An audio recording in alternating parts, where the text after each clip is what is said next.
Hello friends, welcome to my YouTube channel Ushika Kannada ಲಾಗ್ಗೆ ಸ್ವಾಗತ. ಇವತ್ತಿನ ಸ್ಪೆಷಲ್ ತಂಪಾದ ಮಸಾಲ ಮಜ್ಜಿಗೆ ಹೇಗೆ ಮಾಡೋದಂತ ನೋಡೋಣ. ಕೊತ್ತಂಬರಿ ಸೊಪ್ಪು ಮಿಕ್ಸಿ ಜಾರ್ಗೆ, ಕರಿಬೇವು,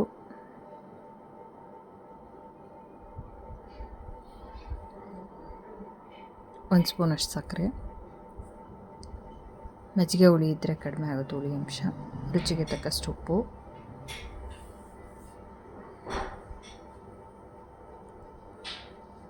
ಒಂದು ಸ್ಪೂನ್ ಶುಂಠಿ ಬೆಳ್ಳುಳ್ಳಿ ಪೇಸ್ಟ್,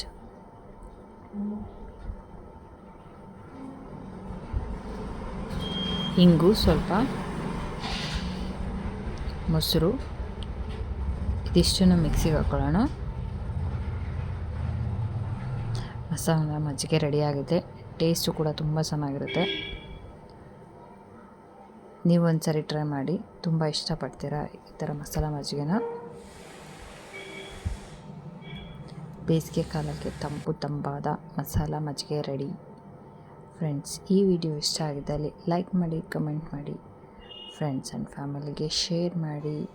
ಪ್ಲೀಸ್ ಸಬ್ಸ್ಕ್ರೈಬ್ ಮಾಡ್ಕೊಳ್ಳಿ ನನ್ನ ಚಾನಲ್ನ. Thank you for watching the video.